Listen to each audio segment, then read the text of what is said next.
नमस्कार, जय महाराष्ट्र। कोर्टाकडून एकनाथ शिंदे सरकारला मोठा दणका। जाणून घेऊया सविस्तर अपडेट। तत्पूर्वी चॅनलवर जर नवीन असाल तर चॅनलला नक्की सबस्क्राइब करा।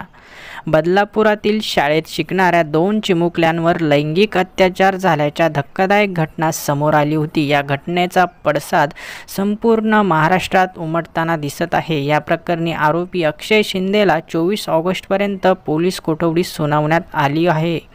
आता या प्रकरणावरून मुंबई हायकोर्टाने राज्य सरकारवर ताशेरे ओढले आहेत। त्यासोबतच मुंबई उच्च न्यायालयाने शाळा प्रशासन आणि पोलिसांनाही कडक शब्दात फटकारले आहे।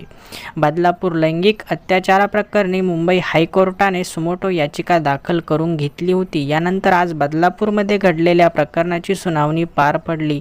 यावेळी हायकोर्टाने पोलिसांच्या तपासावरती प्रश्नचिन्ह उपस्थित केले। बदलापुरात घडलेले प्रकरण इतके गंभीर असताना याबाबत सरकारने कुठलाही ठोस पाऊल उचललं नाही। याउलट हलगर्जीपणा कसा केला असा सवालही मुंबई उच्च न्यायालयाने विचारला आहे। या सवालामध्ये हायकोर्टाने राज्य सरकारलाही झापला आहे। राज्य सरकारने एवढा हलगर्जीपणा कसा केला? एवढा मोठा गुन्हा होऊनही पोलिसांनी हा तपास सुरू का केला नाही? आरोपींना अटक का झाली नाही? शाळेवरतीही गुन्हा का दाखल झाला नाही? असे सवाल हायकोर्टाने यावेळेस विचारले आहे।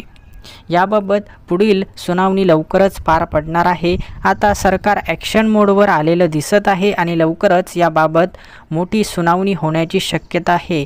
अशाच सविस्तर माहिती जाणून घेण्यासाठी चॅनलला नक्की सबस्क्राइब करा।